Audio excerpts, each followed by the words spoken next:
beautifully grassed field at Athletic Park, looking across to the Melrose Hills and down in the bowels of this venerable old stadium.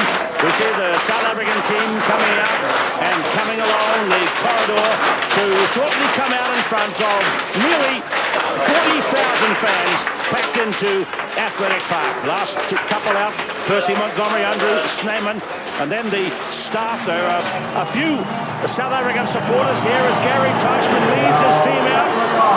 Not a great reception from these people, certainly lots of noise, but most of the 40,000 here are for the All Blacks, of course. There's the South African team, the one late change from their winning team a week ago in Perth. Just 24 hours ago, flanker Rassie Erasmus withdrew with a septic leg injury, replaced by number 6, Andrew Aitken.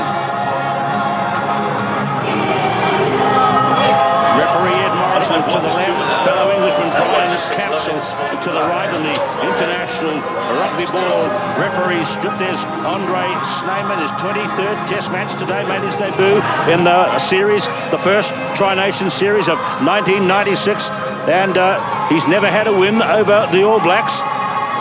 James Dalton there to the left, Mark Andrews, massive lock forward, had a wee bit of an injury problem, but look how the field has come up so nicely in the 8 hours since heavy rain lashed, well, most of the North Island. It's soft, but it's certainly in good shape for a good game. And it's the second to last game for the All Blacks on Athletic Park, and here they come down the corridor, and perhaps the last time they'll play South Africa here on the famous turf. Michael Jones, Jonah Lomu, Jeff Wilson, and plenty of flags here for them as Tane Randall brings them down. His 16th test, comes to Wellington for his second test match here. Last year he was still a learner when he played here, playing blindside flanker when it was 93-8. It won't be that today, but a proud day for Tane Randall as he leads the All Blacks onto Athletic Park. The All Blacks have 3 changes, all in their back line. Jonah's back on the left wing. That's exciting. Inside the big man is Mark Meyer-Hoffler, back from injury. Then there's the big talking point at first 5'8", Carlos Spencer to wear number 10 today in place of Andrew Mertens, who's gone back to the bench. Jonah Lomu scored the first try here in 1996, you remember, in the first Tri-Nations game here against Australia when they played so well and sent the Australians backing by 43-6. Nice atmosphere in the ground, Grant Fox. It is absolutely superb at Athletic Park this afternoon. Huge amount of support for this All Black team. National anthems today sung by young Titahi Bay singer from Wellington, Ainsley Allen.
Beautifully incorporating the 3 languages of the South African national anthem, 17-year-old Ainsley Allen, and now God Defend New Zealand.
great job she did.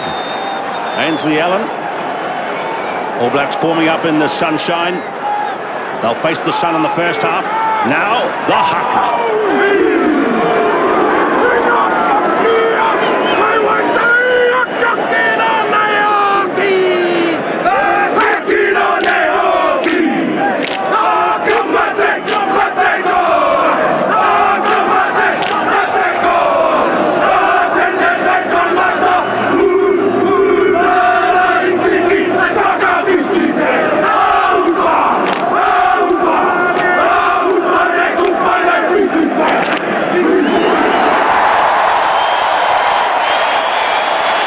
Goodness me, if there are any doubts about support for this All Black team, they've been dispelled today. The New Zealand team decided today to leave out Joelle Vanderi right from their playing squad. That means Scott McLeod comes in to cover the midfield. You can see Andrew Mertens there in the reserves. The South Africans have a newcomer to their bench. Late inclusion, Selborne Boom. What an explosive rugby name that is. And look to it, number 20, Bobby Skinstad. He's one the South Africans have high hopes for next year at the Rugby World Cup. Well, Mark Meyerhoffler is back for his third test match. After missing the Melbourne game, Jeff Wilson back on Athletic Park. He says it's time for the All Blacks to play their best in 1998. Krano Otto. Henry Honeyball. You can't find a chink in the armour of both of these teams, all vital players of the 30 we see, as this wonderful rugby relationship, turbulent at times, controversial, arguing in action, and ear-biting, resumes again for the 50th time on Athletic Park in Wellington, New Zealand. And One World of Sport, we're proud to be here.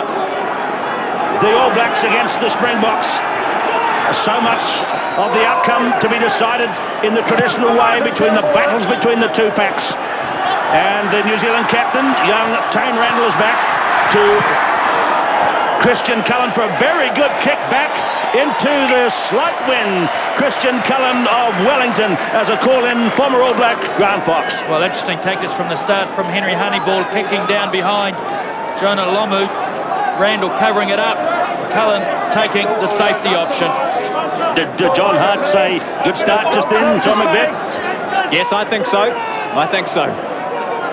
A lot of controversy in the lead up to the game as Krano Otto goes up high.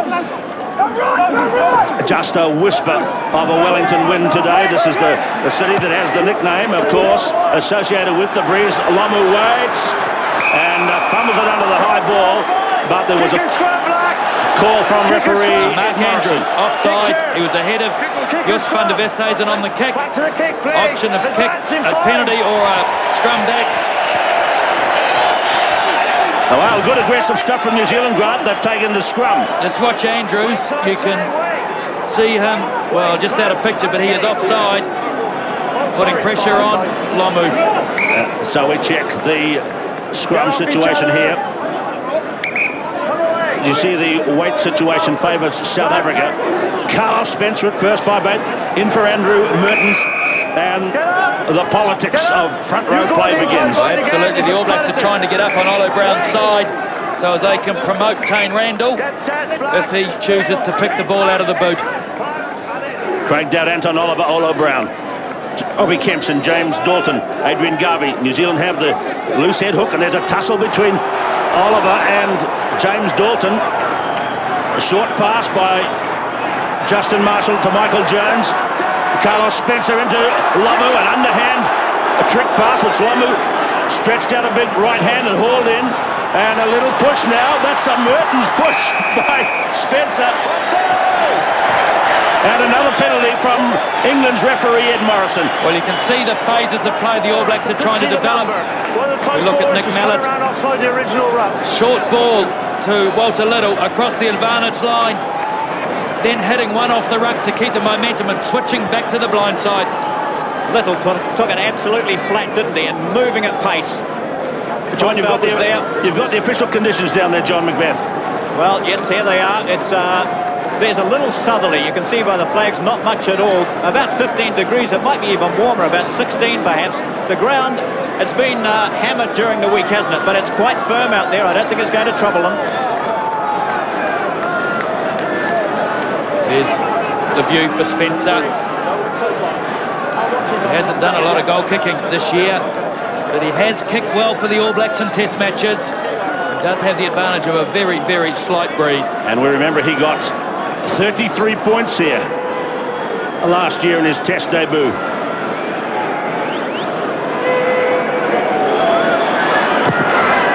The first one curls away, no score.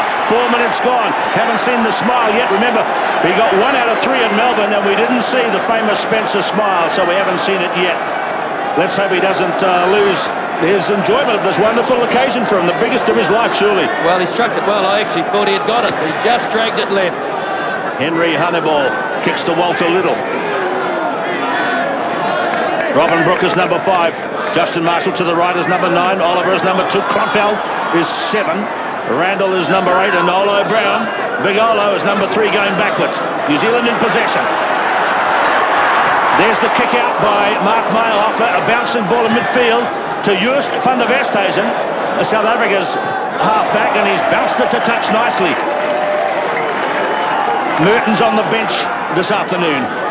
Well, if Meyerhofer had been able to push a long pass, Lomu was free.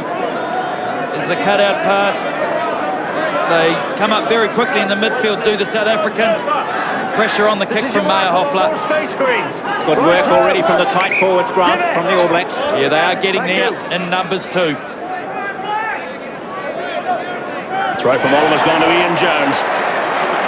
Listen to that clapping from the crowd. Every facet of this game minutely investigated, discussed during the weeks of the Tri-Nation series. Percy Montgomery, number 15, a good catch on the fly. Kicks it past Jeff Wilson. Spencer covers it. Great skills, Montgomery. He kicked the ball leaning slightly to the left, so it gave a little bit of an outswing motion as it went up the touchline and drifted into touch. There was a look of horror on Jeff Wilson's face when he turned to chase that ball because he realised there wasn't much cover. And Montgomery's no slug. He was matching Wilson for pace. Good early start by Anton Oliver, but there's a bit of pushing and shoving, and the New Zealanders looking at the referee there. A deflected pass. Now there's Andrew Aitken, the late inclusion in the Springbok team. He's positioned out for the run at the ball, a former rugby league player. Honeyball to the 22, Van der Westhuizen. Springboks running strongly here, Snyman.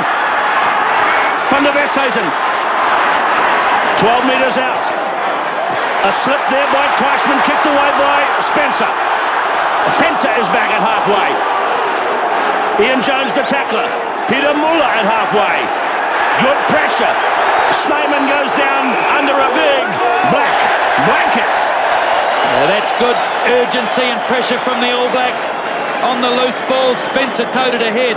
Van der Westhuizen actually ran right in front of it. Was Honeyball actually. Spencer took him out as he sort of ran in his way. The All Black wave, turned the ball over. Arms away.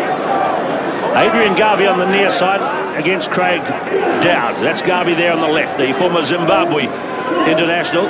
He did his stand-down time and is now a South African. And there's the kick from Spencer into the blue sky. Montgomery, a breakaway. Michael Jones wraps him up, but well placed by Montgomery. You see him sending it down between his legs. Take the roll. Get away. And that's against Michael Jones, I think, in there. Not rolling away quick enough for the referee's interpretation. I don't know that Jones could. Let's have a look at it. There's number 6, you see him, Michael Jones. Boy, it's hairline stuff, isn't it? If you'd been the referee on this side, you might not have given that one. Well, he blew that quickly, didn't he? I think the Springboks may have been disappointed because as the ball came back, they were going forward with momentum. The All Black tactics continue to try and put the ball in behind the Springboks to get the big fellas going forward to help them. Well, he was the captain here last time the Springboks won here, Andy Dalton. Now the junior vice president of New Zealand Rugby Union, as Henry Honeyball lines up for his first shot from 40 metres. 8 metres, 8 minutes gone. He's left that one well short. He got underneath that one. Kronfeld took a fair catch, tapped to himself. Away goes King Josh, breaking out of the 22. Little flat kick. Montgomery in good position. A running chance now for South Africa. Van der Westhuizen. He's got Andrews, the big man, with him. Teblance, the flying winger. Kronfeld right over there for the tackle. Here goes Jones. Jones takes the tackle and places. That's Michael Jones. Good pass off the floor by Craig Dowd to his captain. Dowd in support. There's an awful lot of good, sensible play here, no mistakes so far. But another kick to Montgomery has just eluded him, and he might have got a finger on that. Let's look at the touch, Judge. Yes, I think he did. Yes, he got a touch. You see how the Springboks rush in the middle to try and shut down the pass wide. The All Blacks need to take note of that, because if they can push the ball, there was no space then as Spencer kicked. But if they can push the ball on the hand, I think the wingers might have some room to move. Robin Brooke made his test debut back here in '92 against Ireland. Up goes Tane Randall. Young man captaining his country in the nearest home test for him with his origins from the Hawke's Bay. Meyerhofer out a little. A good look. Callan in for the first time. The tackler was his opposite number, Percy. Lomu now goes straight into Montgomery. And it takes 3 to get Jonah down. He's planted it well. Marshall. A line-up. Spencer. Cullen. Kronfeld. A forward pass to Randall. And our Prime Minister, Jenny Shipley, enjoyed that one. All New Zealanders feel like that, I think. What a stunning start it's been. Well, first 10 minutes gone, Grant Fox. Both coaches would be happy. It's going fast, it's going to and fro. Everybody's playing well. Not too bad. Only one turnover so far to my mind. The All Blacks created on the Springboks, so satisfactory really for both teams. No points scored yet. Honeyball straight for position. Henry Honeyball from the Natal Sharks. We've seen him here, a vital role for him in the Natal Sharks team. There's Andrew Aiken, a former rugby league player, as is Peter Muller in the centres. The call going out the All Black back line. Perhaps they'll look to set something in the middle across the advantage line to give the big fellas something to run to. Up goes Randall. Brown. Oliver. Aiken tried to rip it off him. Nicely from Marshall through Spencer to Lomu. Switch back. The tackler there is number 12, Peter Muller. Change of direction. Cullen up and in. Randall. 22 there. Again, high-speed rugby. South African defence good. James Dalton gets pushed away by Marshall. Oh, there could be offside in midfield. Mr. Morrison, sir. Not called. Robin Brooke. That's one that's gone astray. Tidied up well. A lot of weight coming in from the Springboks there. Lomu. Again, the crash ball. Cranawata was 4. Dalton is 2. Dalton took a lot of weight on him then as the forwards tumbled over the top. And here's a good attacking chance about 20 metres out. New Zealand on attack. Well, those passes essentially are now going to hand, whereas a fortnight ago they weren't. I like the fact that Lomu's getting in play. When it's not coming his way, he's going looking for work. But he is being marked heavily by 2 and 3 South African tacklers at a time. So I'm not surprised if that's James Dalton that's injured. Justin Marshall, he's been in a bit of pain for the last 4 or 5 minutes, and Doc Mayhew has had Junior Tonu'u warming up on the sideline. Now, it's not his hamstring or anything. It seems to be his back area that's giving him concern. And both the doc and the physio have been down on the sideline just keeping an eye on Justin Marshall. The other guy on the ground is James Dalton. And he's up slowly. Naka Drotsky is in this tremendous contest for the hooker's role for South Africa in recent seasons. Dalton's come in now for the 30th test start in a row, but he twisted his knee in a heavy fall there. Running time over 12 minutes. Jeff Wilson straight into Peter Rousseau. Marshall Kronfeld, good spinning passes, and they're being caught. They continue to be caught, but they're not making forward progress here. It's what they call go forward in some quarters, and now they go back. That's the lateral movement we were talking about before the game. The All Blacks need to be direct. Give the South Africans credit, though. Their defence was aggressive. It was coming forward to make the tackles. Carlos Spencer playing close to his early rugby roots, too, just up the Highway 1 in Levin, Waiapehu College. Lots of support for him here today, also for Christian Cullen, two players from that tiny province of Horowhenua-Kapiti.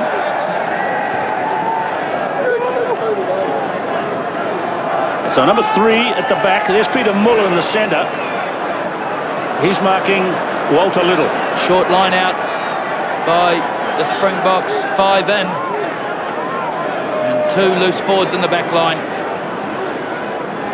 5 is Mark Andrews, and that's where it's gone. And Crano Otto on the peel. It's taken down by Robin Brook. Well, referee Morrison is very severe on the holding and the tackling thing. Yeah, he is blowing it up very quickly, which I don't think is great for the game, to be honest. We need some continuity.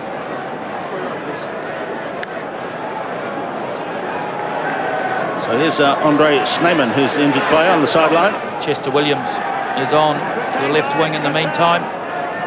I think Rousseau will move to the centre position.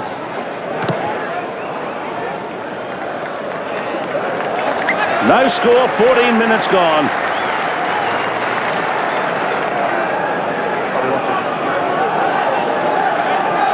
What's your numbers, guys? In fact, it's Rousseau who's off the field. Snyman is on still.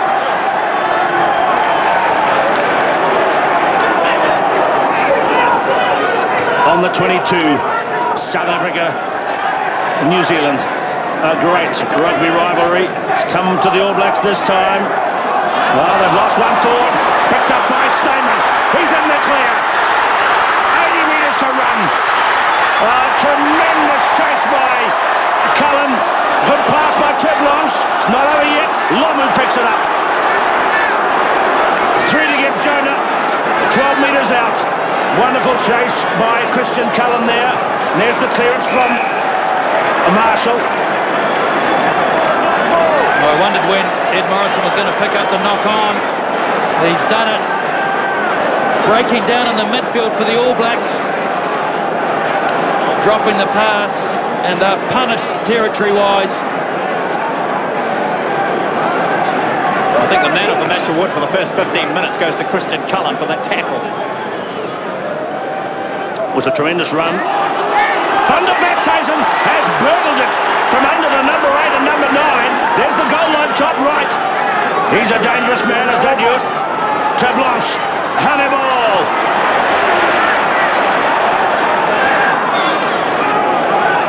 Away goes Adrian Garvey. Robbie Kempson is number 1. Van der Westhuizen, Hannibal to Atkin. 15 metres out. A big cheer went up to the crowd there. Marshall to Cullen. Are they going to have a go? Cullen to Wilson. From behind the 22, he bans it to touch up over halfway. Who stole the ball? Josh Kronfeld.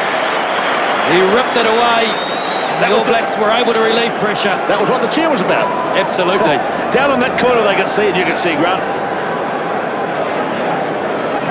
Well, I like the fact Cullen had a look to go, because there was initially an opportunity, and then Wilson took the safety option, which he needed to. The All Blacks have cleared the danger area, for the time being anyway.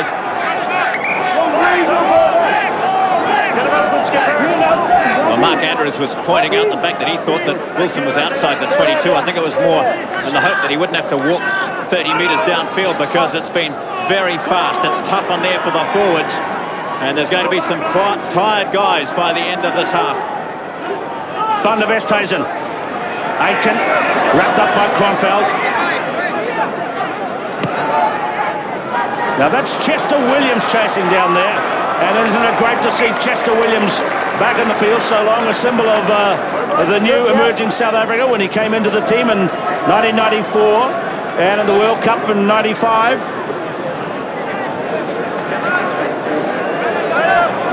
Too close again. The All Blacks and the Springboks locked in a 0-0 struggle here. Free kick you. Coming up to the end of the first quarter.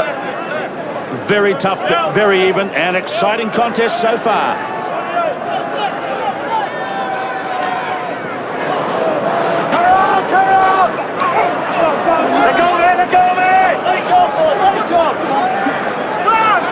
Van der Westhuizen. There's one that's gone high away. Wilson under it. He's got his back to it, and Williams close in on him. And a very good fair catch over his shoulder by Wilson. Turned his back in the sunlight. What's that call there? Good thinking by Jeff Wilson. He got Chester Williams inside 10 metres. Referee win another 15. We'll take that. No, you. So it's another More concern for Justin Marshall out of picture. And there's a kick by Wilson. Hasn't found touch. Across the 10-metre mark, 60 metres out. Percy Montgomery, the flyer at fullback. A loose one there. Pure accident. Garvey de Dalton. Get away, Black, get away! Van der Westhuizen, good little push. Justin Marshall, who's struggling a bit, is back there. Covers it. Bangs it to Montgomery. 40 metres out now, Percy Montgomery. James Dalton, hammered by Michael Jones, is right into this game so far. Took a bit of a stomp on the back of his leg there from Aitken. A drop kick from Montgomery, a left foot snap shot. And referee Morrison follows it down the line and says no. It wasn't far away. Now Montgomery was standing, having a look with a bit of a lean on, trying to will it to come back to the right.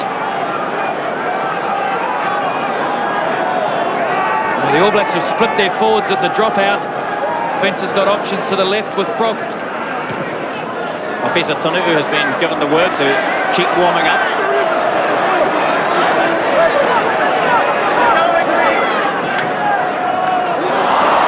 Meyer Hoffler. Way to touch. Well, he did well. He didn't get the pass on his left shoulder as he wanted it initially. He reached to the right as it went behind him, but he cleared it safely. Well, these two teams have paid tribute to the first time South Africa played New Zealand at Athletic Park way back in 1921. It was a shocking day. The old photographs show water and mud and umbrellas all over the park, and they had a 0-0 draw. Well, here they are at that situation now, all these years later, in the last game that will be played here between these two games on this park. The new stadium being built further down in Wellington City. Just well said, he couldn't get away. Free ball scrummage. Van der Westhuizen. He's always looking to probe, isn't he? Close to the ruck, get his hands free and look for runners. Springboks have an attacking opportunity here. Montgomery has moved to the right. Honeyball is creeping up behind the scrum. Stand up. Stand up. If we want free kicks and penalties, we can have them, guys, okay? Get off and bite on your own back. Will they change the call? They've given it away. Honeyball went to the left that time. This time he is directly behind the scrum. Perhaps we'll see Montgomery run a decoy in front. The ball passed behind a Honeyball. Wait. Wait. What's wrong? Crouch.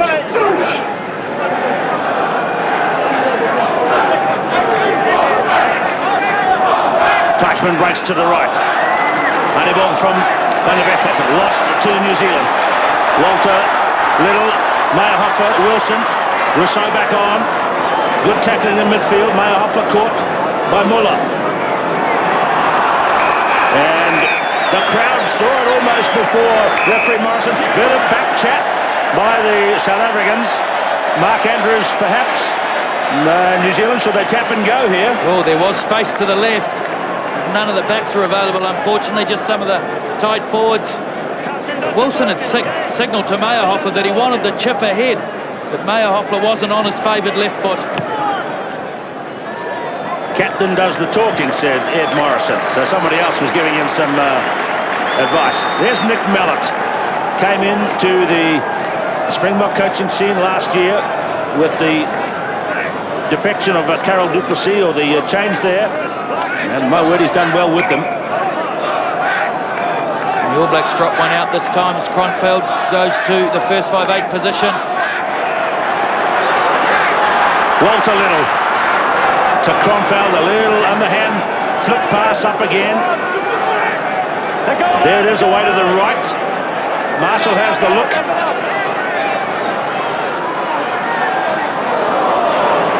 Strong defence we're seeing here as you see Lomu come off the left wing.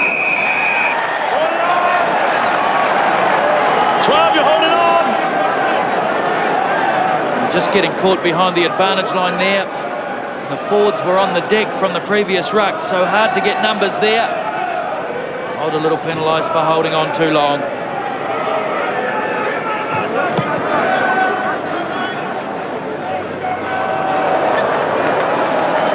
Here it is here as Little tries to break the advantage line. It had been slow ruck ball from the previous ruck. Perhaps Spencer should have looked for an up and under maybe, just to keep the Springboks backpedaling.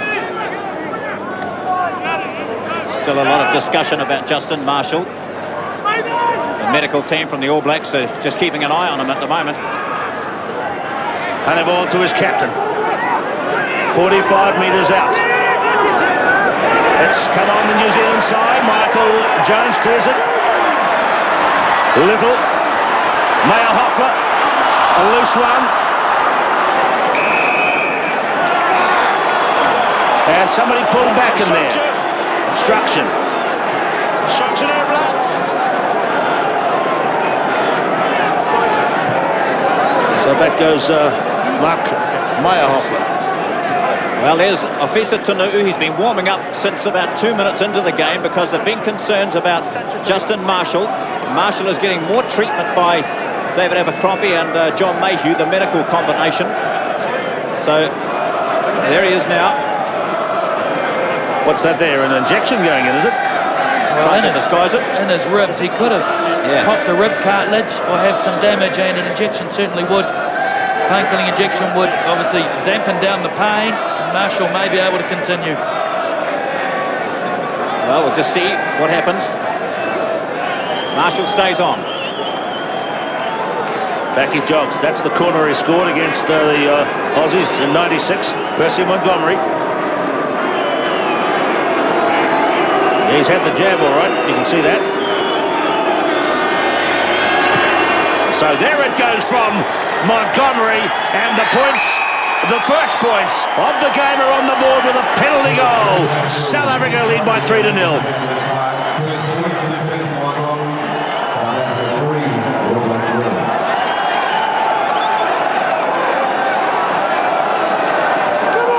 Three points to nil then. The South Africans getting first blood here. The penalty by Montgomery. It's taken 25 minutes of tough, tight stuff here at Athletic Park. Teichmann runs straight into Marshall. That painkilling injection would take 4 to 5 minutes to sort of kick in, as it were. Stand up, please. Try going forward. Just a mess. Just stay up. Junior still warming up. It'll still be very uncomfortable, and it raises a sort of an ethical issue about playing on when you're hurt. Now, as you see his hand still against the rib cage there. Honeyball. Peter Muller. Yeah, lost forward there. Tell me, please.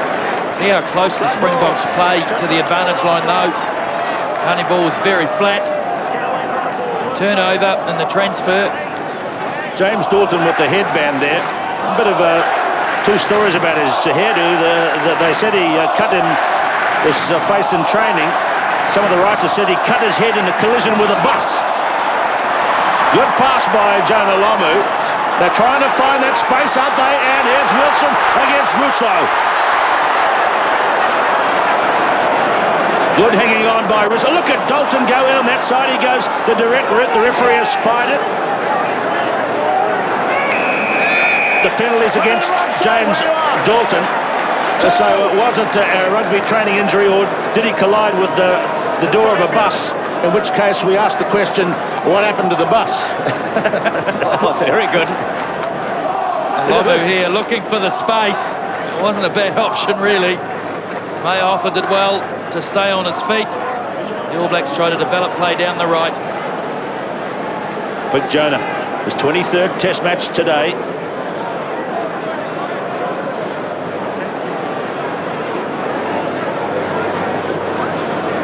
Andrew Merton's having a look here because the All Blacks have decided to go for the shot at goal. Justin Marshall's coming off. He couldn't last. I think that's He wise. tried very hard to get through this game, but the injury's too severe, obviously. And Ofisa Tanu'u goes on.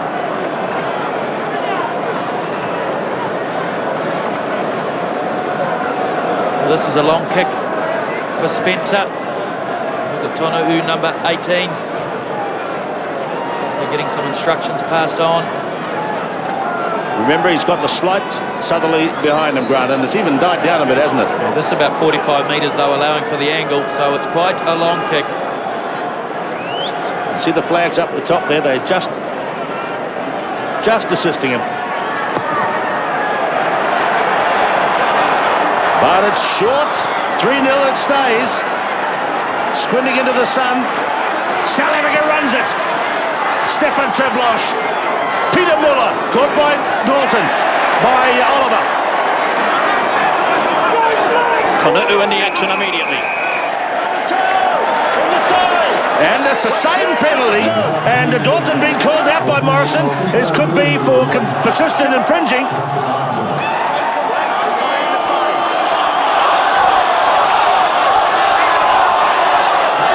Second time I've had to penalise number 2 in 1 minute. If I got to do it again, you go in and have a rest, okay? This is where we pretty need clear. the sin bin in international rugby, because persistent infringement perhaps deserves a sending off, but 2 in a minute maybe needs a 10-minute rest. Well, James Dalton believes, he said it in an interview this week, he believes in going the direct route to every ball on the field. It's cost him 2 vital penalties there, and it could see him marched for persistent infringing under Law 26, play not in the spirit of the game. Lomu's in the line out, and it's being thrown to him. Jonah makes a big leap. He leapt the tall building then. Kronfeld in the back line. Tanu'u switching it left. Mayo Hoffler. There's Tanu'u's first Test appearance on Athletic Park, the former Wellington player. Olo Brown. Lomu gets the call from Walter Little. Right against the touchline. Blown over the top. Oliver. It could have continued right there. Let's see if it goes right along the chain this time. Not as many players, so Randall brings it back into the traffic. Lomu tries to go under Andre Fenter. Tanu'u. Olo Brown. Bulldogs it towards the line.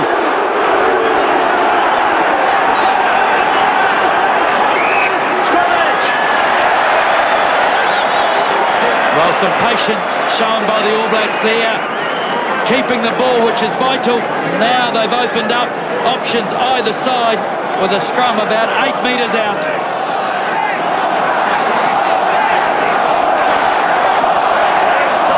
It's a hip injury that Marshall has. That's the goal line in the foreground. Number 18, Ofisa Tanu'u. Meyerhofer, number 13. The ball is on the deck. A 50-50 ball has got on New Zealand's side. Craig Dowd. Did well when he didn't expect it. Now the referee's penalised the All Blacks for crossing over behind each other with the ball carrier and obstruction. Michael Jones penalised. I think he was wanting the ball from Tonu'u. I think at times there's perhaps a little lack of communication.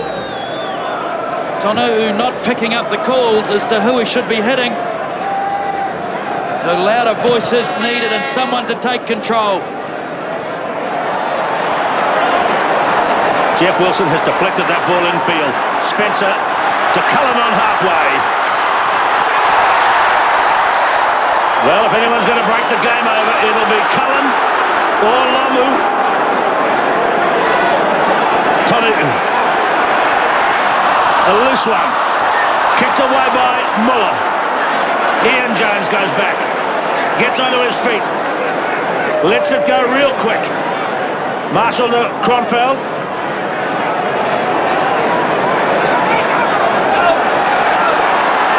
Spencer, Robin Brook, Michael Jones, Lobo in space. Well, they'll argue about that one on the talkback radio about whether Jonas should have had a go, I suppose. But it's a bit soft there, and he decided to cut back in for his assistance. And now they have space. Cullen to Wilson. Collared by Honeyball and Rousseau. There's a arm out from referee Morrison.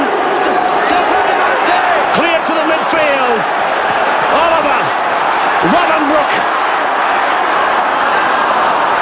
Well, they better be careful here.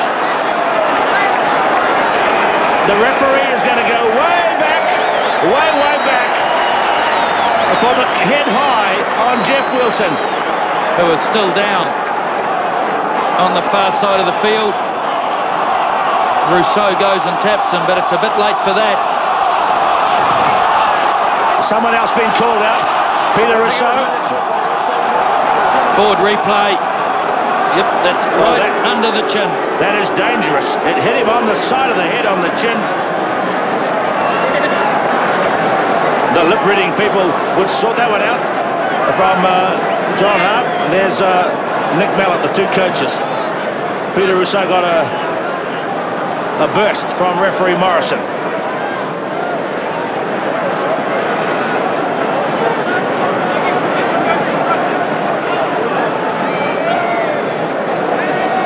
Spencer, the option to, here it is again. Wilson tries to go on. It actually might have been... yes, I thought so too. The second tackle one itself didn't look bad, Grant, but it was, or damaging, I mean. The second one in, maybe, yeah. No, second one was under the arm, wasn't it? Safe tackle, but it might have been the one that did the damage because it came in at a fair rate of knots. Carlos Spencer landed 11 successive kicks in the test here against Argentina last year. Contact lens problem for big Mark Andrews, but he's looking right into the blazing winter sunlight, and that's just hooked away. So pressure on Spencer. No score. The big round duck egg so far for the All Blacks. South Africa leading 3-0, 5 minutes till half-time.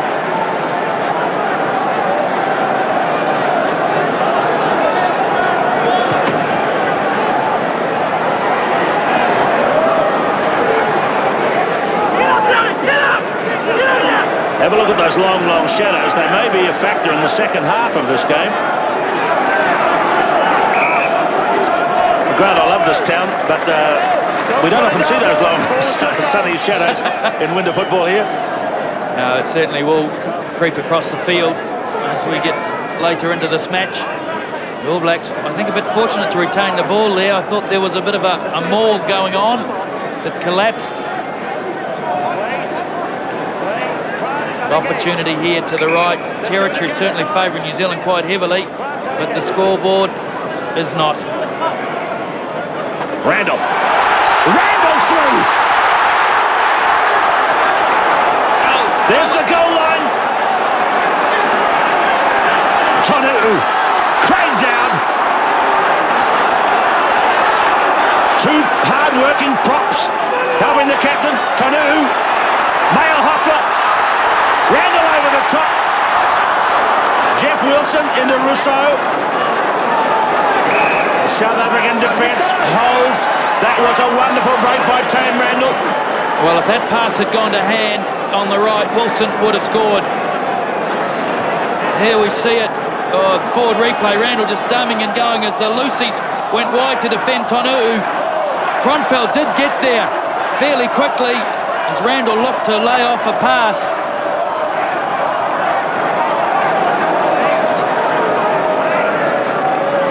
Well, here we go. Mayer, Hoffler and Little and close. Lomu's coming in, so's Cullen. I either think this is going to be a pickup and a maul to try and get it over the goal line. Here they go, they're all in on this. It's like the Royal Rumble, here we go. Can it be cleared? Well, they better keep it because they haven't got a back line. Yes, that's right. Michael Jones, goal, corner flag in the background. Lost it there, lost it to the South African put in. You've got to admire the South African defence. They are holding under some fairly severe All Black pressure, coming forward aggressively and making the tackles and stopping the All Blacks often getting across the advantage line. So deep position there for the left foot clearance from Montgomery, perhaps.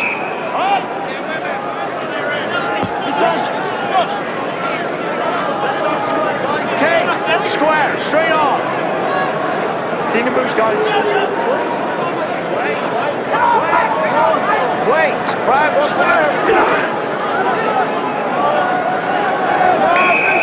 Here we come. Here we come. You two get it sorted out or disappear, okay? Let's go 5. Go 5. Okay. Well, saying sort it out or they'll disappear from the field, from the game. Let's have a look.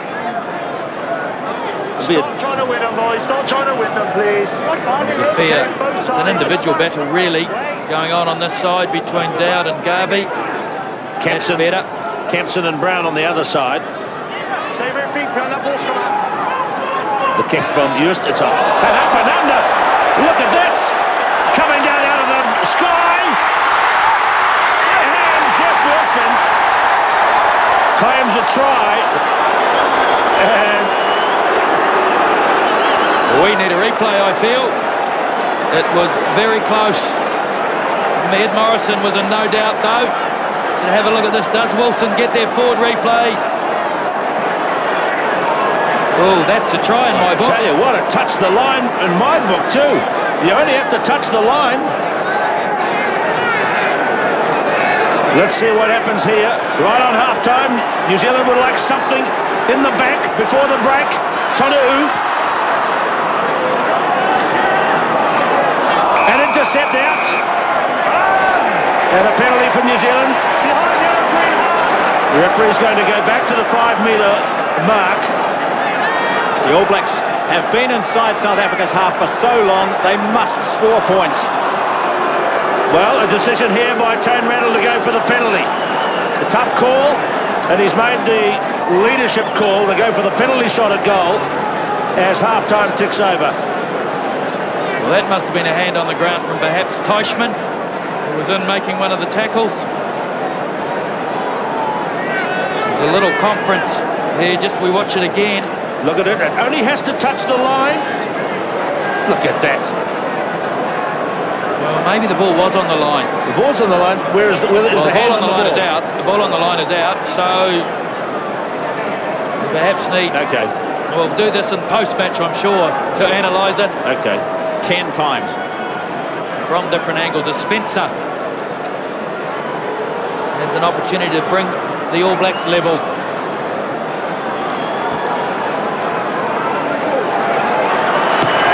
Spencer kicks it and sends it wide.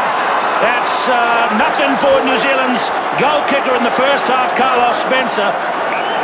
And we go to the break with South Africa leading by 1 penalty and no goals for Carlos Spencer, no points for New Zealand, but excitement all the way at Athletic Park.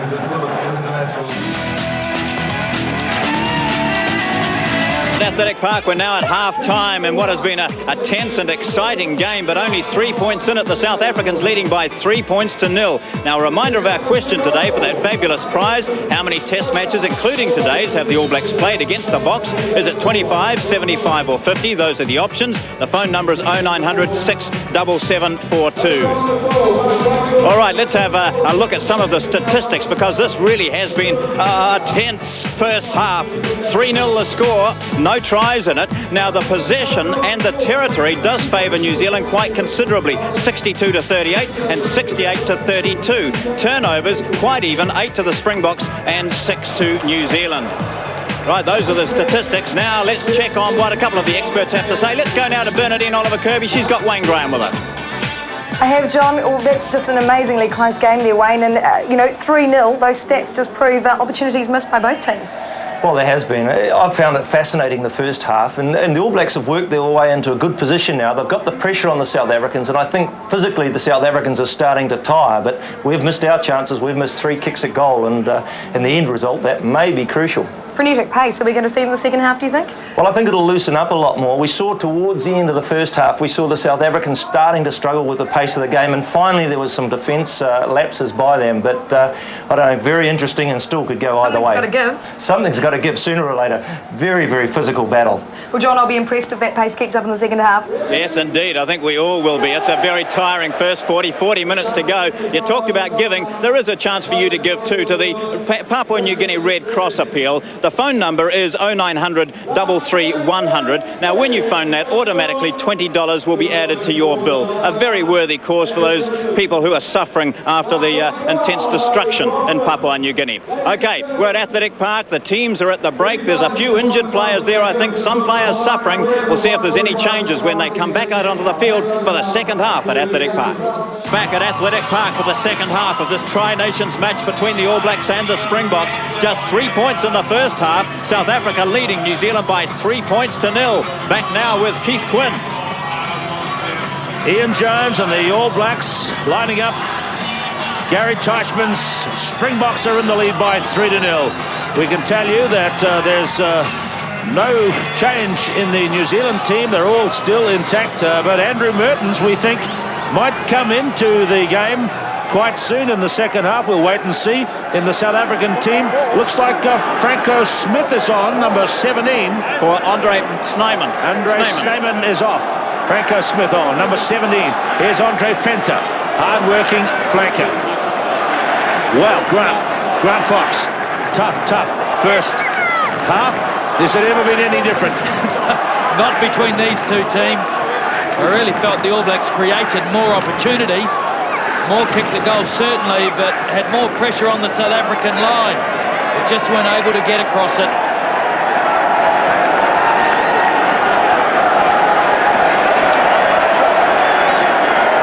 So there is Franco Smith, Petrus Francois Smith, as the second half begins. He's on as replacement.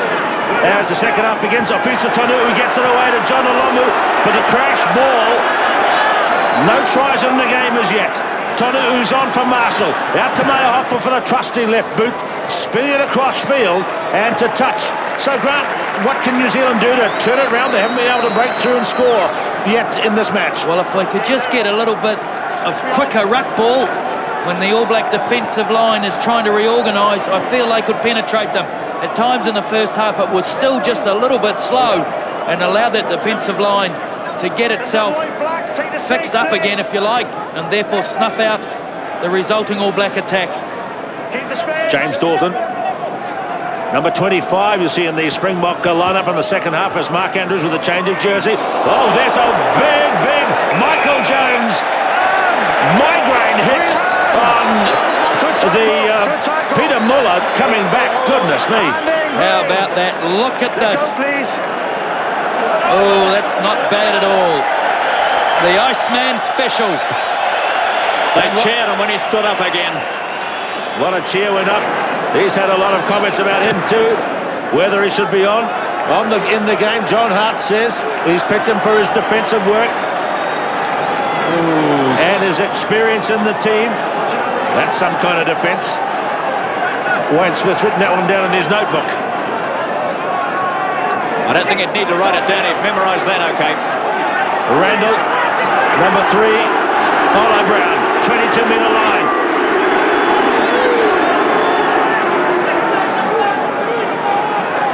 I think at half-time they said, let's get ready to rumble. Into the backs, Walter Little on the loop. The defence is still very tight, though. Yes, it is. As the All Blacks are trying to spin it wide, it's hard to get through. Perhaps they need to set a target or two in the middle and then get that quick ruck ball and go from there. Cullen could be, or will be once again, a key man. Advantage, so that might be against. A penalty here for New Zealand, but I'd like you to look at the run by Junior Tonu from this one. Can you make that dummy run again from scrum? Well, I don't think you're meant to at all.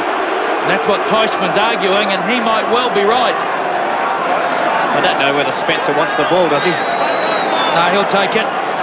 He'll take his time. Teichmann is still arguing. You see the run, the dummy run. Remember, that's taken out of the law, but there it goes. Now, Gary Teichmann was lured left.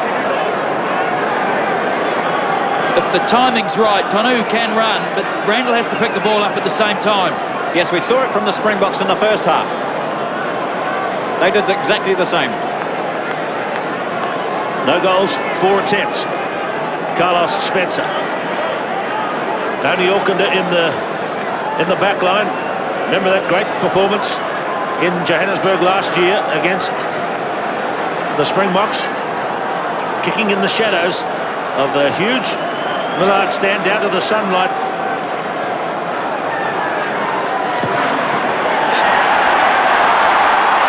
And that's 5 in a row from Carlos Spencer. No change. South Africa 3, New Zealand 0. New Zealand missed 5 kicks from Andrew Mertens at Melbourne. Australia landed 5 and won the game. Robin Rook claims that very well indeed. Little, Maya Hoffler. A pass. Blanchard halfway. Garvey. Aitken. Van der Westhuizen. Franco Smith.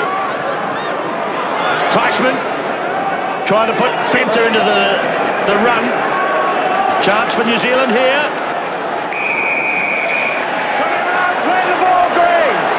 Ed Morrison, I think, thought the only way the ball could be pulled out of there is by the hands. So we'll concentrate on Andrew Mertens.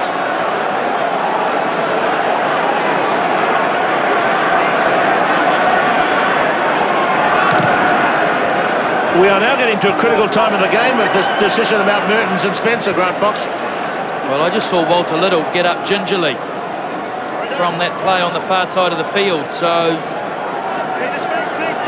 we'll just have to wait and see what happens there. But the All Blacks clearly were rucking that ball back, so a hand was the only way it could have come back on the Springbok side.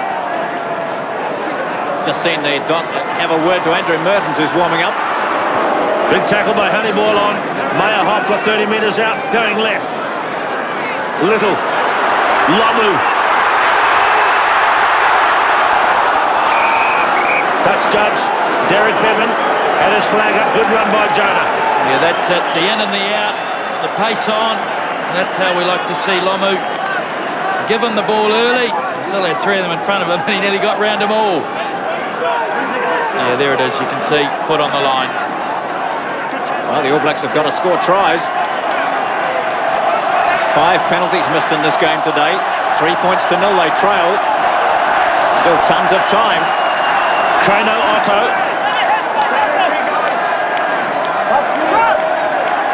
Honeyball. It's not out. Oh, yes it is. Tipped off Lamu's fingers. Let's look at the touch judge. Yeah, New Zealand throw in. It was out already.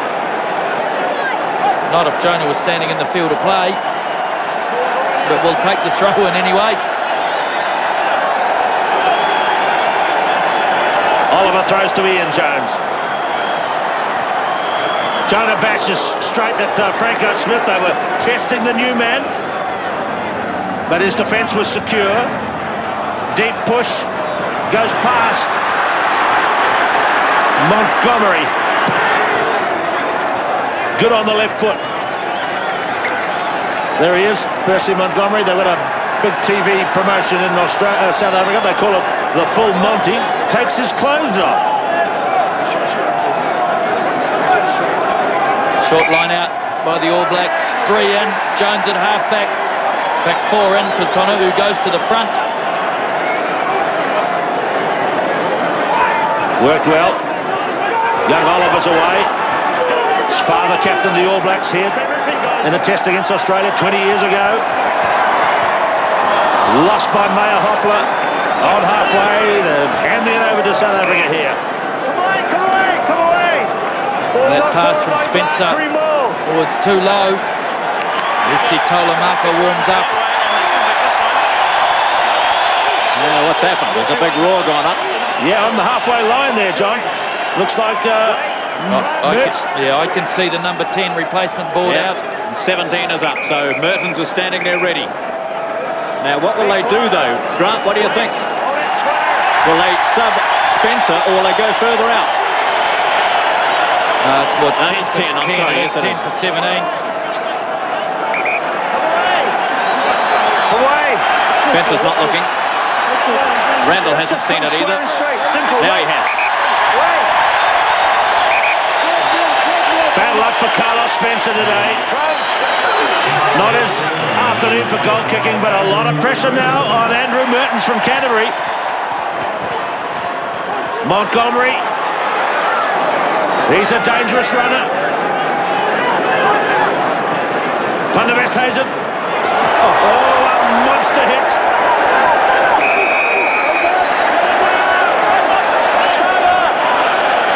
Well, hasn't Jonah been in very good form this afternoon, both attack? We just saw what he can do on defence. Diving straight in.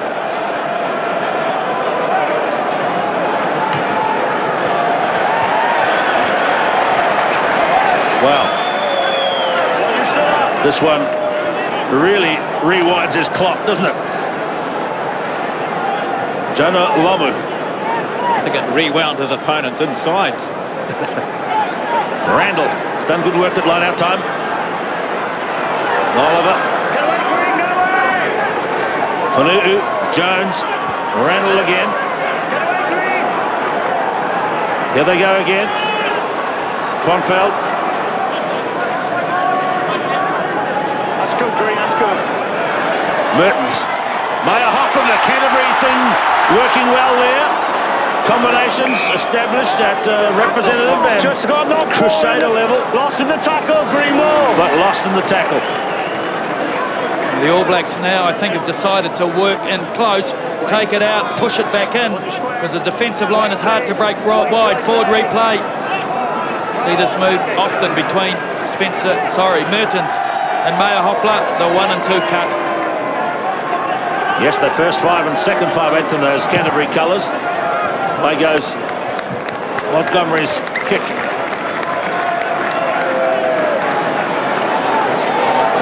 Yeah, he doesn't do the full Monty in that ad in South Africa.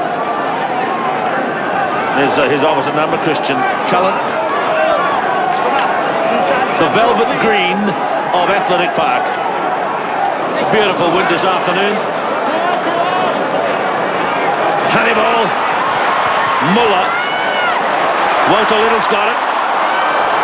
Gave it straight to Kronfeld, who was enveloped. Well, it's a kick this time from Mertens.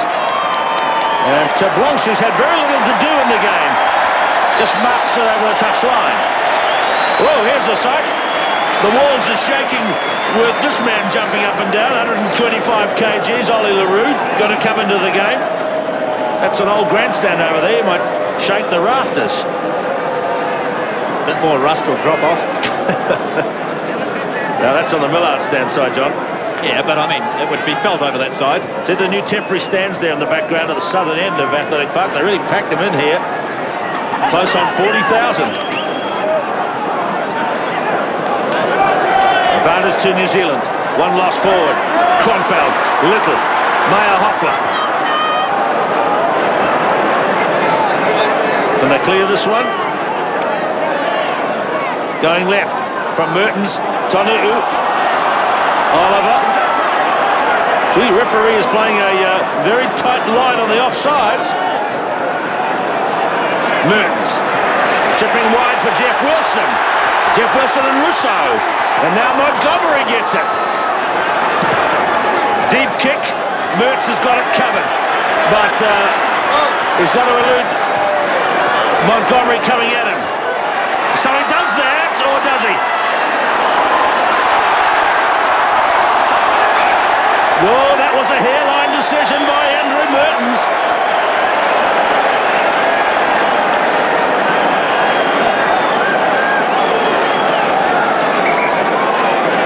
Well, Mertens was the only one back there. He needed to wait for numbers. This is Mark Andrews, who's lying prone on the ground.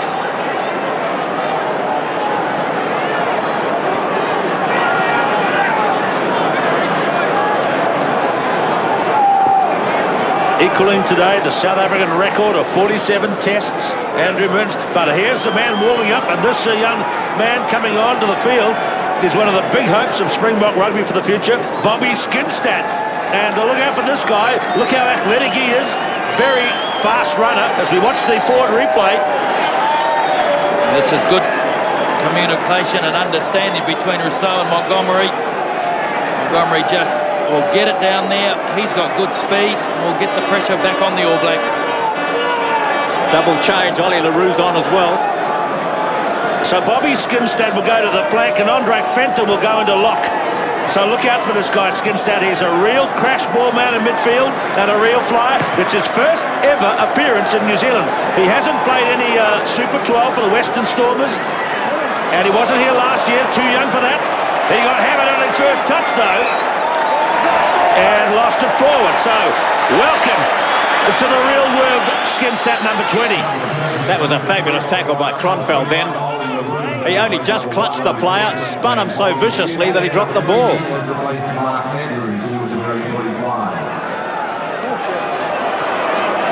Wilson. Teichmann coming across.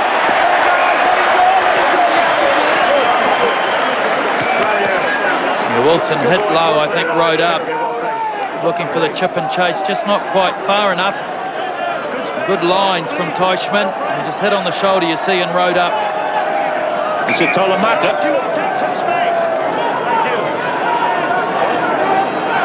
Big work rate from Michael Jones today, but Isitolo Maka looks set to go on.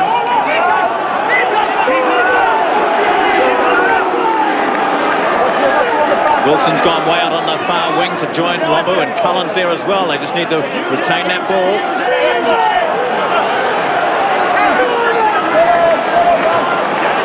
Presented well there by Michael Jones.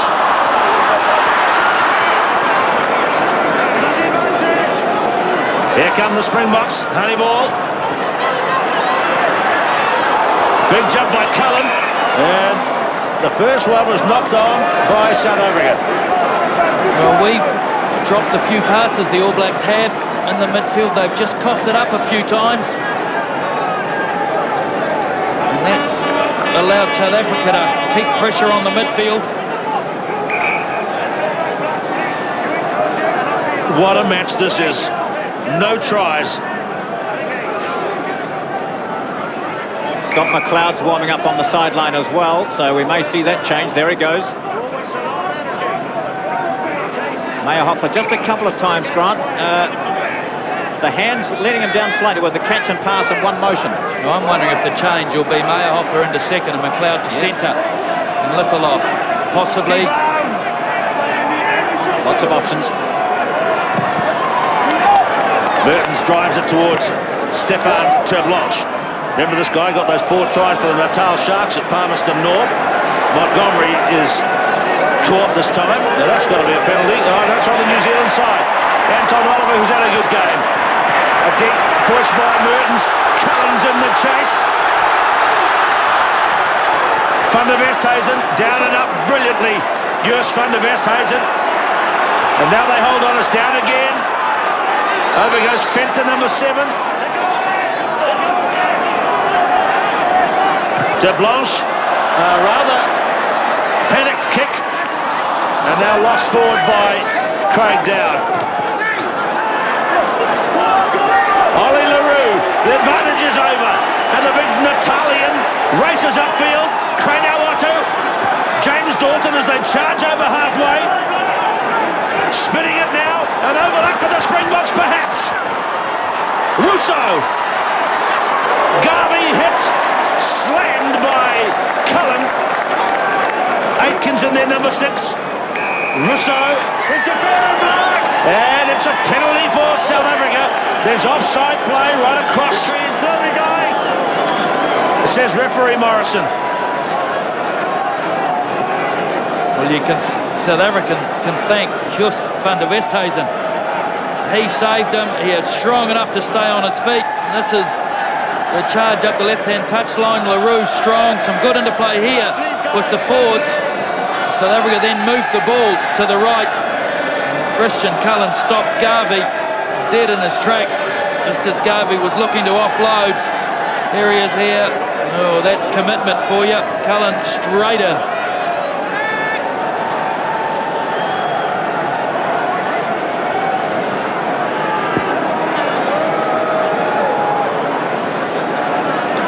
He's only had that one kick which went over at the other end.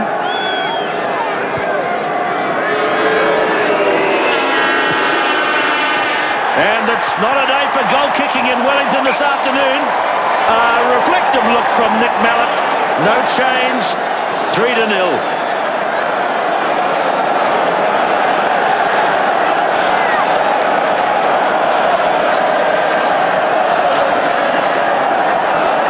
So away go New Zealand from the short dropout. Tonu, Little, Lamu. Oh, good kick ahead by Lamu. Well, I don't think I've seen that score from Lamu before. He is looking really sharp down that left touchline in the second half. And was he taken out? That's the call. Obstructed after he kicked it. And here's the cheer for Andrew Mertens. Here is Lamu there. Yes, certainly taken out. This is kickable, this one, because it's gone there and has come in 15 metres. Yes, it told the marker number 19. Michael Jones comes off and, yep, John Hart got that one right. He certainly made his mark today.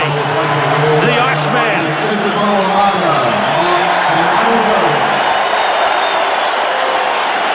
Well, they're on their feet in the main stand to cheer the great man. We worry about him. We love him.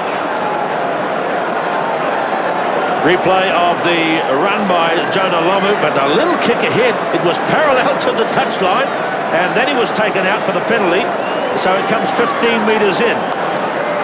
For the shot at goal from Andrew Mertens.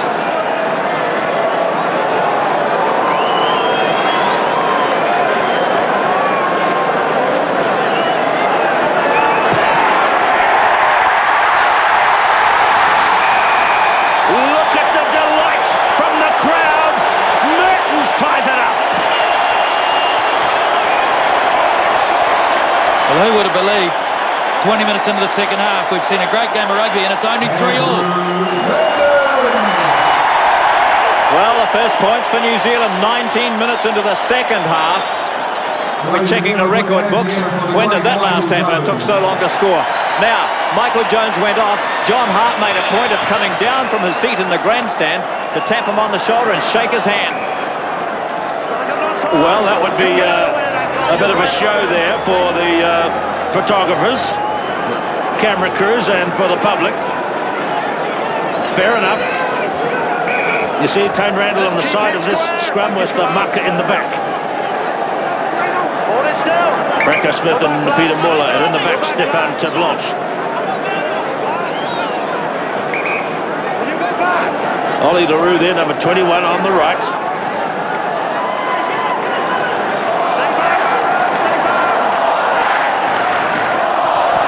Honeyball.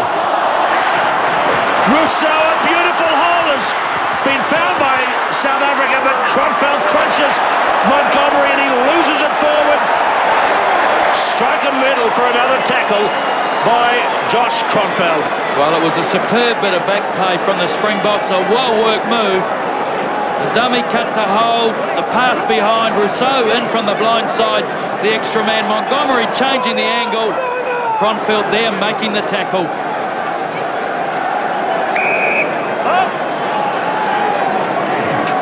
I suppose all those rugby writers and commentators will have to have a rethink now about Michael Jones, not just those of us who have said he shouldn't be playing, but the public as well. Some tough things have been said about Michael in the last couple of weeks. Rousseau waits for this one. And he goes crossfield, and Jones intercepts. And Jones makes a tactical kick.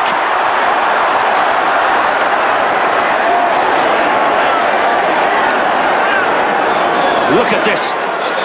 Knife-edge rugby. Blanche.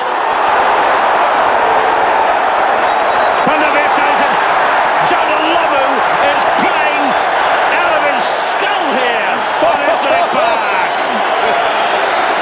The walls are shaking here. I tell you what, Stefan Blanche got up very slowly. And Jonah got up and made another one. Well, not just the walls shaking, I think some ribs are shaking. Those were two massive hits from Jonah Lomu. An expression on his face I've never seen before. Ian Jones, Tonu'u, it's a great game, no tries yet.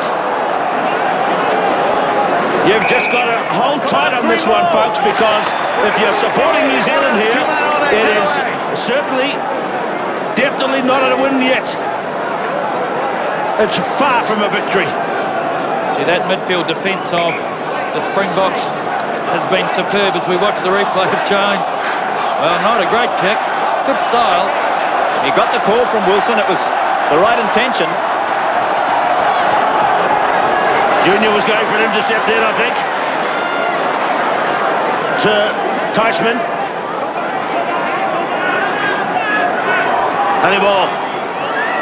Skinstad in the centre. Now that's where Nick Mallett would like to play him sometimes. Start him as a centre. He's a flanker today as a substitute. Jonas turned. They've turned the big man around, but Cullen's covered it.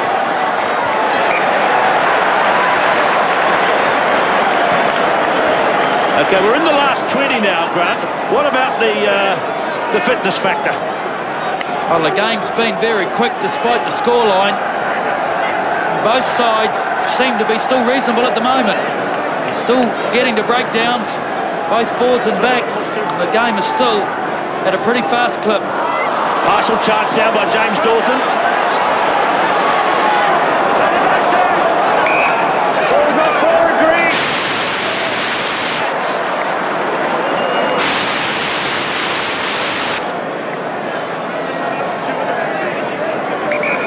A big advantage. The forwards have played well. Well, both teams have played extremely well today.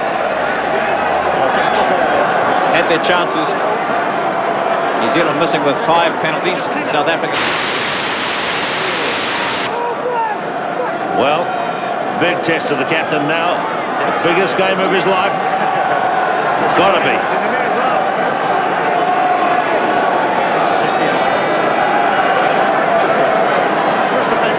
Hard to penetrate the backline defences of either side, Grant. Well, the Springboks especially, John, they have been rock solid in the middle. Firstly, Muller and Snyman, and now Muller and Franco Smith. Quarter of an out of play. Athletic Park in Wellington, One World of Sport with you. John McBeth, Grant Fox and Keith Quinn and Mayhoff have skied that one to touch as the game resumes. 3-all and a quarter of an out of play. And Bubs Mayhoff are not happy.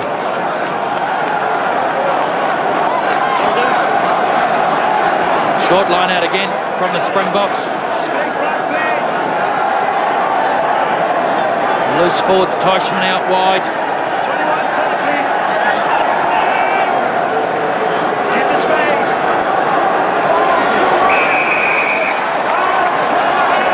Well, there was some pulling in jostling at line-out time, and here's a chance for the Springboks to take the lead. Coming into the 15-metre mark.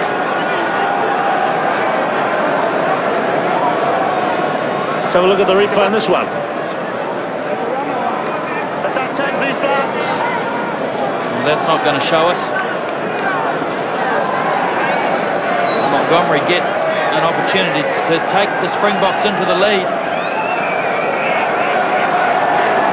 Well, Grant, on Sports Night on Monday night, we talked about goal kicking might be the crucial factor in the Tri-Nation Series this year. Proved it in the first 2 matches. And bonus points, John. Yep. 2 points each if you get a draw. There are those naughty New Zealanders doing what they do in the NBA basketball, trying to wave to put them off. But the kick's on its way, and South Africa have the lead. 15 minutes to play. It's still all penalties. 6-3.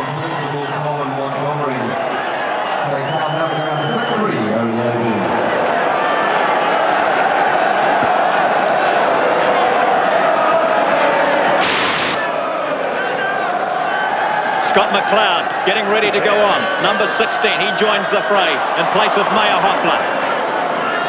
Pressure now on. 14 minutes to go. Just penalties in it. 6-3.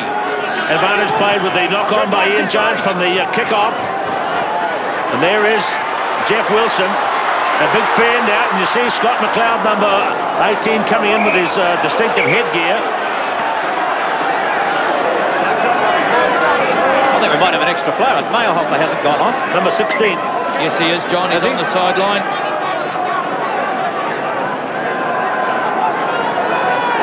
Wilson here desperately tries to stay in field. Sorry, there he goes.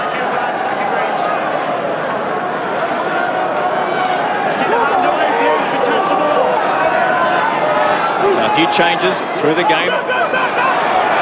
Bad throw by Dalton, didn't look straight. Honeyball sends it high. Tonu'u takes it. Gets it away to Wilson. Pressure coming on Wilson. Shit.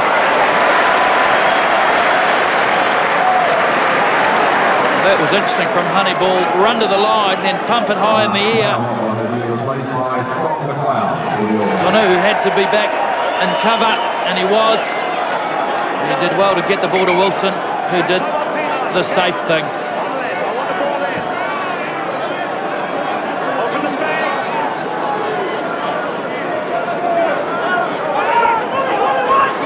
Teichmann goes high.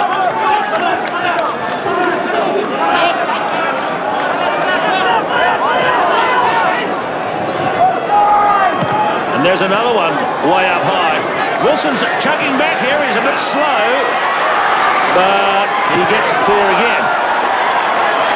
This is pretty clever from Honeyball. Pressure on, ball in behind, forcing the All Blacks to kick it out. They are retaining possession.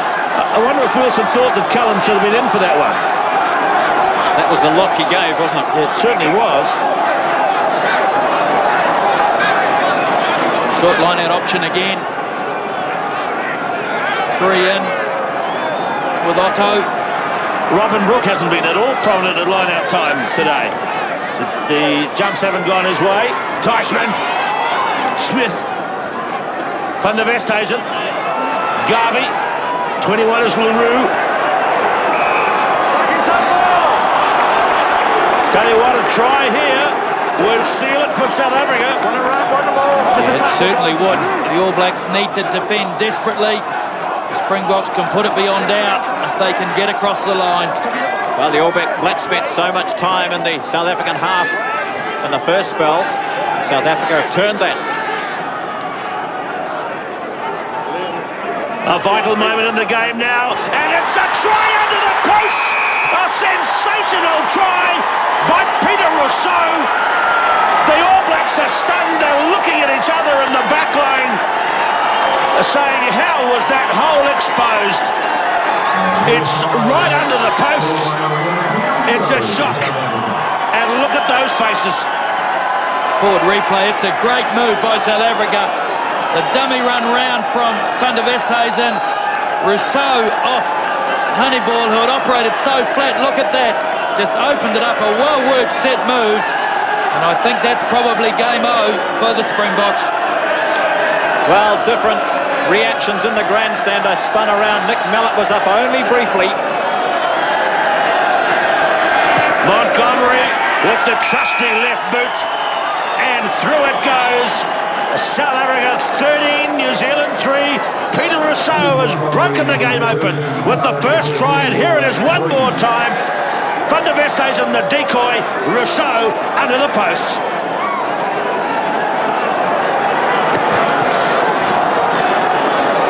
So 10 minutes to play in Wellington. James Dalton on the number 2, the hooker for South Africa, has just said to his forwards while the kick was being taken, we keep quiet, we do the basics. No need to get uptight. Get away and disappear. Choice is yours. We've got the game. Look at Dalton grinning now at Craigdown. He can sense that the All Blacks might be getting a bit upset. Keep quiet and do the basics. It was such a well-taken try a moment ago. Peter Rousseau hasn't missed a test since his debut against the British Isles last year.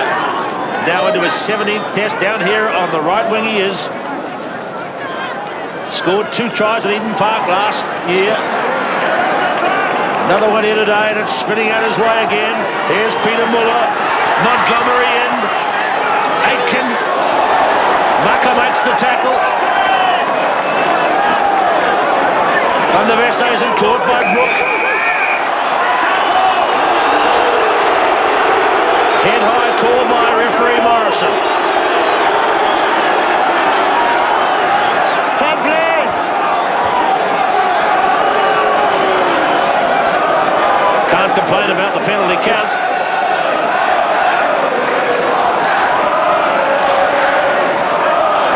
Well, the old South African song, you hear it at those tests in South Africa. The old Ole song that started with the Mexican, that wasn't a head high, it started with the Mexican World Cup, I think, years ago. And you heard it at Rugby Park in Hamilton. It started up, and that's the signal from the South African fans who are in the ground.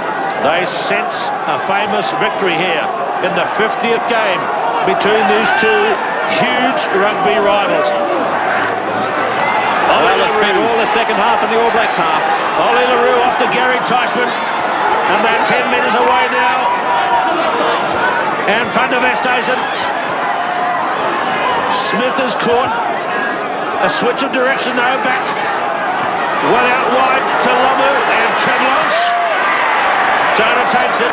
Drop out 22. Well, he's done everything right today. He did well on defence there. Deep drive by Mertens.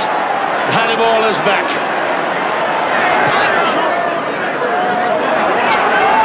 Lamu waits. Rousseau has got that one. Tonu'u. Spinning it now. Scott McLeod in it. Kick. Skinstad and William Wilson is closing quickly. Nick Mallett, he's unbeaten in 10 tests as a South African coach, and he's got another one in the bank at the moment here in Wellington. Percy Montgomery, who's been a big personality in the game and has landed 3 vital goals, while New Zealand missed 5 in the first half. I think we might see Meyerhoffner back on. He's still on the sideline keeping warm. So he's got a strapping on his head, so maybe it's a bloodman. New Zealand hasn't lost 2 tests in a row since that series against France in '94.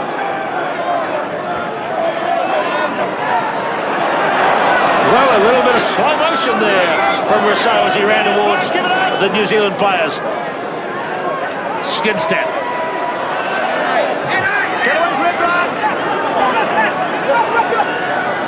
Ollie LaRue. Look at the Springboks. Look what the try has given them in terms of confidence. Out wide, Tim Blanche and Lamu. There's Little.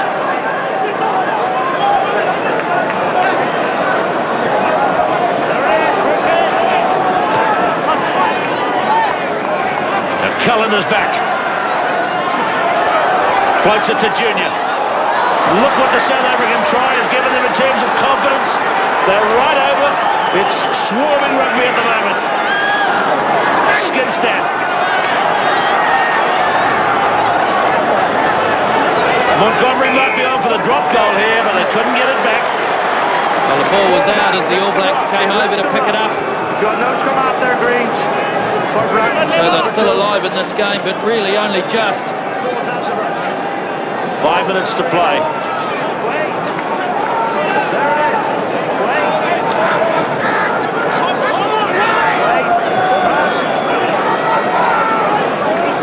Marker breaks off.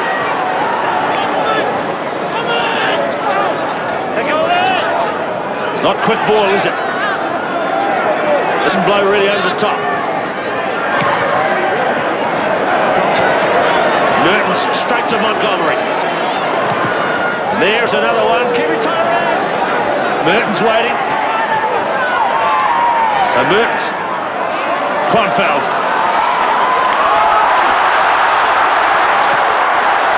An inside-out centre kick from Josh Kronfeld. Terre Blanche.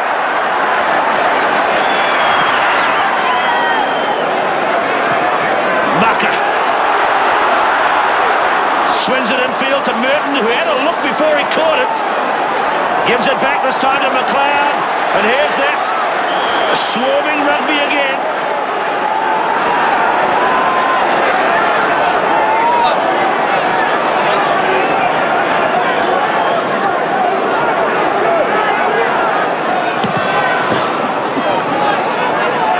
Henry Honeyball.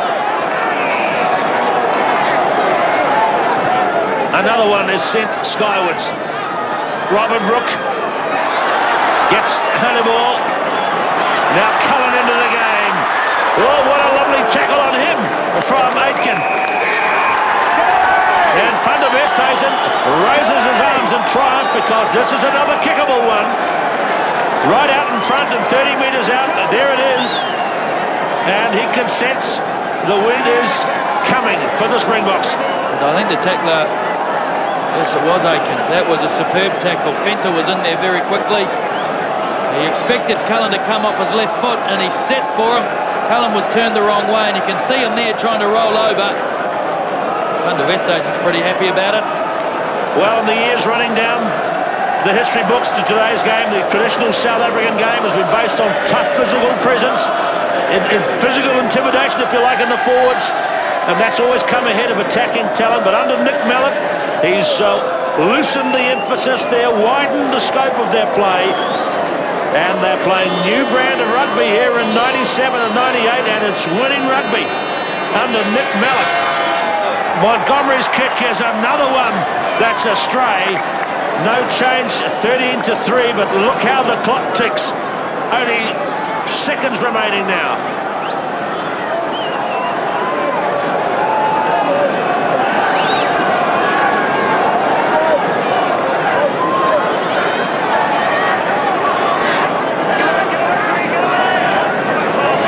Through his legs from Randall. A charge down by Smith. Well, it's been a game. Wilson throws the ball in quickly. The All Blacks are still trying things. Skinstad has got it away. Honeyball. An intercept now by McLeod, but the whistle's gone. Scrummage, green ball. It's over. South African arms are raised in triumph. For the first time since 1981, they win on Athletic Park in Wellington, New Zealand, and the margin is 13 points to 3. 1 try to 0. It was a tough game, totally in keeping with this rugged rivalry between these two proud rugby nations since 1921. And South Africa's day has been won today, and look how they have acknowledged the significance of this moment. 13-3, and that will just about clinch the Tri-Nations Championship for them, as we look with concern at, we think, Josh Kronfeld on the floor and the New Zealand medical staff around them. Well, Grant Fox, it was South Africa's day. It was. The All Blacks did have plenty of opportunities to win the match. They created a lot of pressure, but they were just unable to cross the Springbok line. Must be said, the Springbok defence was absolutely outstanding, and one bit of set-piece magic, and that was all it took to break the game open and win it for the Springboks. Flags are flying here. Well, we again go back to Nick Mallett. Under him this year, the South African teams, the Australians noted it, a team much more relaxed, calm and determined. They were on the tour of France and Britain in late 97 when Mallett first came to take control, and it's the same in 98. And he's unbeaten now in 11 test matches, and they're right at the top of the Tri-Nations, and this will just about clinch it for them with 2 matches to play at home. South Africa 13, New Zealand 3, 1 try to Rousseau and 3 kicks by Montgomery. That's an unbelievable effort, particularly on defence. Yeah, it was great. You know, in the first half, I thought the All Blacks played really well. They had so much ball, and we just defended it. It really all came to the heart. You know, the guys had it in them, and I think we kept them out in the first half. That set up the win. Developing some real character on the side now. It's been a great trip over this part of the world.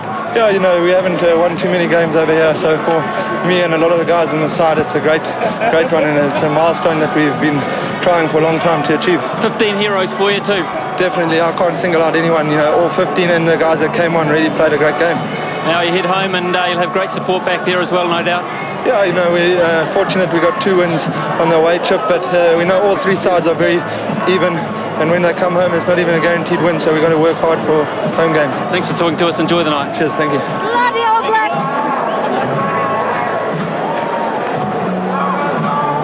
So that was Gary Teichmann. We go now to John Macbeth. He's with the New Zealand captain, Tane Randall. Well, Tane Randall, it's a bit hard to take, isn't it? But South Africa were just too good today.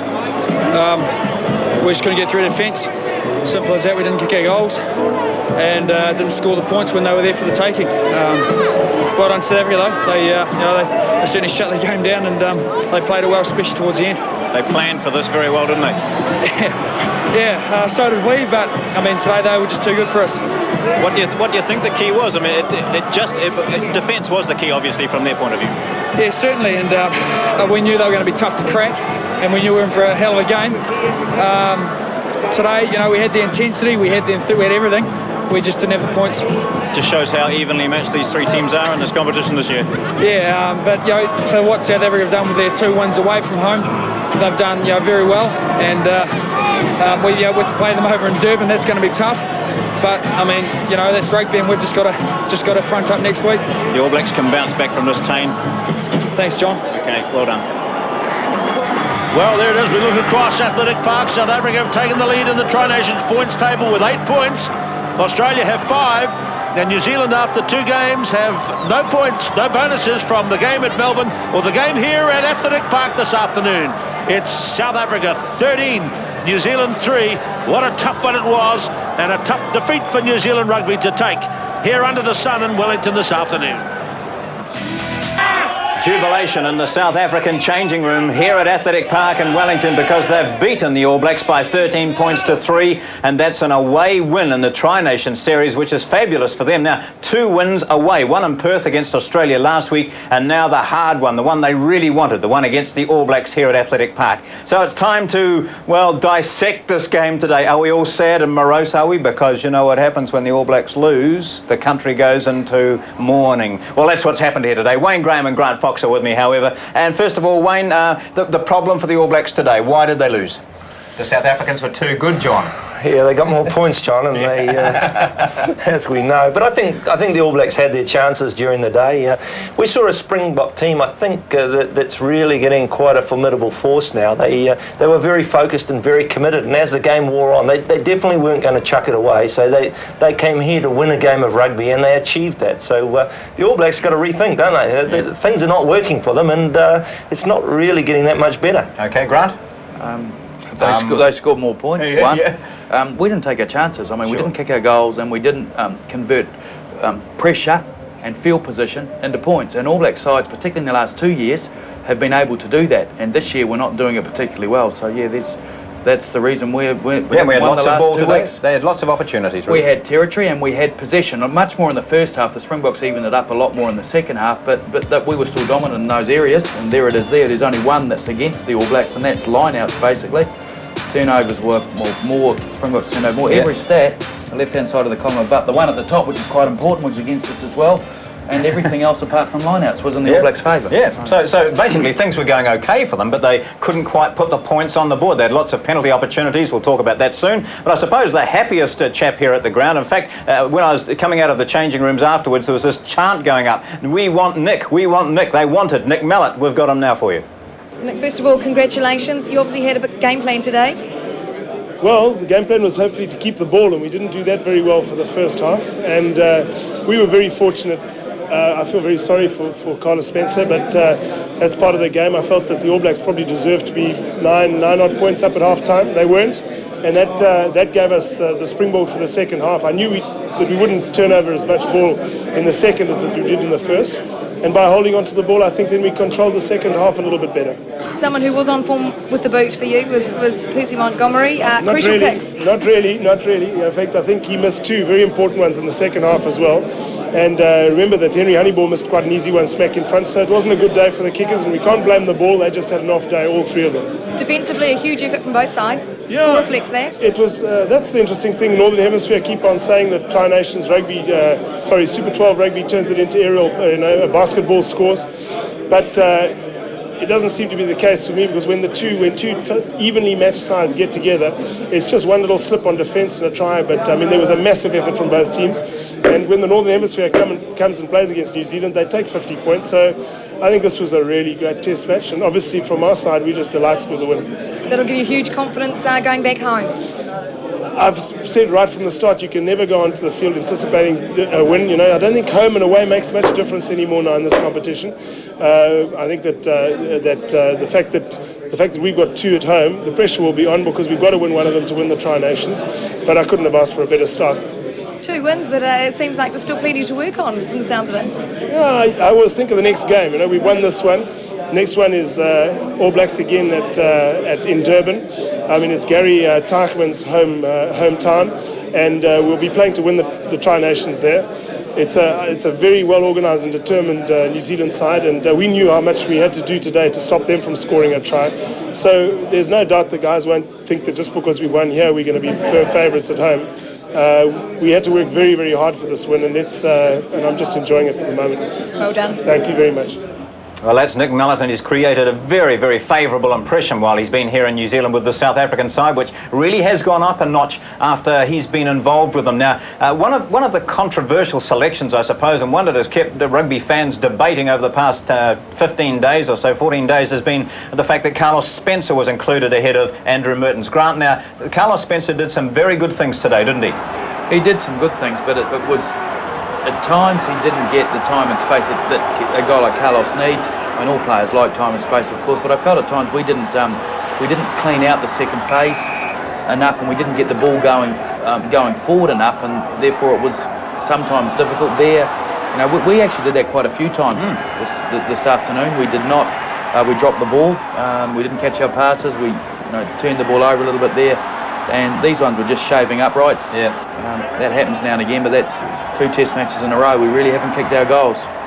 That was a poor pass there to Meyer Hoffler. So, I don't think that he did some good things, but I don't think he'd be particularly happy. I was sitting next to Andrew Mertens basically when the call was going out for him to go on, and he looked pale. He looked like there's so much pressure on me now to get on and do it. And it's hard, isn't it, to go on when the other player has missed the goals and it looked like a goal-kicking substitution. Yeah, perhaps it was. But at the end of the day, it is difficult to go onto the field. You'd much rather start.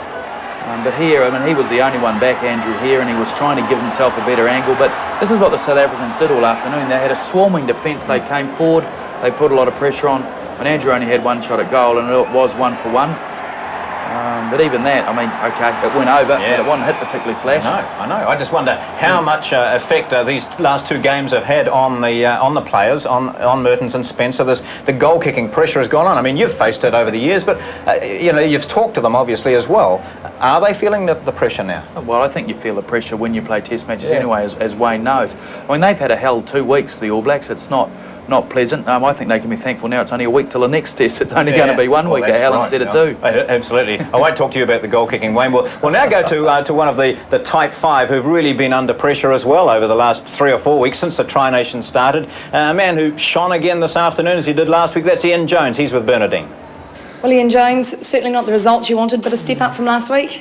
I'm not too sure. I think we made just as many mistakes, and obviously a loss is a loss. It's probably not a step up from last week. I think the passion was definitely there, which it was in Melbourne as well. But just still making those crucial mistakes and probably not playing the game at the right end of the paddock to win an international test match. It looked like the game was starting to turn for you just before half-time there. It didn't happen. Didn't it? It felt good. I mean, that's a test match, and it was pretty tight, and we felt okay at half-time, We just had to keep our composure and try and get down there. But alas, we made those crucial little mistakes, but that's, I mean, they're going to happen, I guess, when people are put under a lot of pressure, like the Box put us under so much pressure. So we've got to take heart, keep tight as a nation, I guess, not just a team. The support out there was just tremendous, and even after the final whistle, the support that the All Blacks were getting as a rebuilding team was tremendous. So we've got to take heart and keep tight as a nation, as a team, and go to Christchurch, looking for a win. Has the team felt the pressure this week? I don't know. I think expectations are always pretty high, and players' expectations are pretty high themselves. There's never going to be a good All Black loss. And we feel it as much as everyone. So what we're going to do as a team is just bind tighter and ride hopefully on the nation's passion. Yes, there'll be a lot of pressure, I suppose, on the players. They feel it. People talk about the All Blacks losing. There is no such thing as a good All Black loss, obviously. One simple point, I suppose, Wayne, we've got to touch on, and that is the tight forwards, the fact of them getting the ball and going forward and giving the backs good possession on the front foot. That hasn't been happening. Well, it's a hunger thing, I think, John, and it's a tactic that's not in the All Black repertoire at the moment. The fact that they take the ball across the advantage line. One of the fundamentals of the game is that you take the ball forward, and when you get it going forward and you get across the gain line or the advantage line, then you give your outsides more room to move in. And we're not seeing Jonah Lomu and Jeff Wilson getting the ball going forward. They're not getting it with space. They're getting it flat-footed, standing still. So I guess if I was looking at the clips and analysing the game, one of the key aspects that I'd be working on is trying to get those runners crashing across the advantage line, winning the quick ball, getting your backs running forward so that we can score tries. How long has it been since the All Blacks haven't scored a try in a game? Long time. Well, Grant Fox is sitting and nodding his head with those wise words from Wayne Graham about forward play, and we'll be back talking to more of the players, looking at more of the action from this test at Athletic Park very shortly. Welcome back to Athletic Park. The All Blacks have lost the test against South Africa 13 points to 13. That was an opportunity for the All Blacks that we just saw there. Tane Randall picking up and going and just waiting for that support. And maybe as we have another look at this, Wayne, this is a thing that you were talking about the players getting in and blowing the opposition out of the road. At this stage of the game, we definitely had the Springboks on the ropes. We should have scored here. And once or twice, you see the player come in, pick the ball up. Josh picked it up there. By this stage, the ball's too slow. Craig Dowd takes it in, sets it up. The next player comes in and has another go. It's the 50-50 calls, but that quick ball at that stage is when you can actually score the try, get it wide. By the time we finally get it wide, too late. The defence has once again got itself organised. So I just think a bit more urgency, a bit more whack. They're close calls, but the situations that can actually win you a match. All right, so there were one or two missed opportunities for the All Blacks, and they did have a go and got close to the line on a couple of occasions, didn't they, Grant? But we didn't really look as though we were going to create a try through anything other than maybe an intercept or something. That's the way I felt. Well, in the first half, I felt that if we'd got that quick ruck ball, we had some numbers at times, but because it slowed down, we allowed the Springbok defence to reorganise, and so the opportunity was lost. And that's what we're seeing of the All Blacks 1998 vintage. And let's talk about Tri-Nations. We won't talk about England, we'll talk about Tri-Nations here. All Blacks 1996-97 vintage were ruthless. They took those opportunities. So but it was one thing we must recognise. Defensive screens are now much better organised. Absolutely. And so, yes, I think that's a big change in 1998. And also, we've actually lost three great players, and Bunce and Fitzpatrick and Brook, and I do think that there's a little bit of a difference, obviously, in the overall quality of the side because we haven't got those guys with us anymore. All right. One of the key players, well, Justin Marshall was injured and went off, so Junior Tanu'u came on, or Ofisa Tanu'u came on. Against them, Jos van der Westhuizen now, he did some very smart things today, didn't he? Oh, yeah. I mean, he probes all the time and he keeps you honest. Look here, he's, like all halfbacks, he's cheeky. I thought you were going to say baiting. Well, they play on the borderline, I guess, like loose forwards do, but, you know, he stole a ball there and see the urgency the Springboks trying to belt over it there. Some good defence here by Meyerhofer, and that's an area of the game he's very good at to get up quickly and knock guys over. But again, see, they're going forward, they're trying to clean out, pushing, okay, relatively quick. Meyerhofer again makes another tackle, so got a huge work rate. And Cronfeld did outstandingly there, you know, just to get in, upper body strength. And we nearly went here. I thought that there was a big opportunity. But again, you know, the Springbok defence, as it was all day, was very, very well organised. It was well organised. It really was. It really was. I think that was, you know, they went into this game so well planned. We talked about them being confident, Wayne, didn't we, after their win against Australia? And they came here feeling confident, but they must have been on edge. But they went out like a team that knew they were going to win almost. It was a great attitude. There was no other option as far as the Springboks were concerned, and we heard Nick Mallett there say that now winning away from home is not such a big factor. Psychologically, they've now done that, they've achieved that, they've won in Australia, they've won in New Zealand. They're going to be a hard team to beat. Now. That's what they'll be thinking, yeah, all right. One of the key players, as I mentioned, was Jos van der Westhuizen, the halfback. He's now chatting with Bernardine Oliver Kirby. We spoke earlier in the week. You said that you certainly respected the All Blacks, but you didn't fear them. No sign of fear out there today. Well, not at all. I think what we did in the first half was to play defensively, and second half we decided we're not going to kick anymore. We're going to take the ball to them, keep the ball in hand. As I mentioned earlier during the week, that the side that's going to keep the ball is the side that's going to win.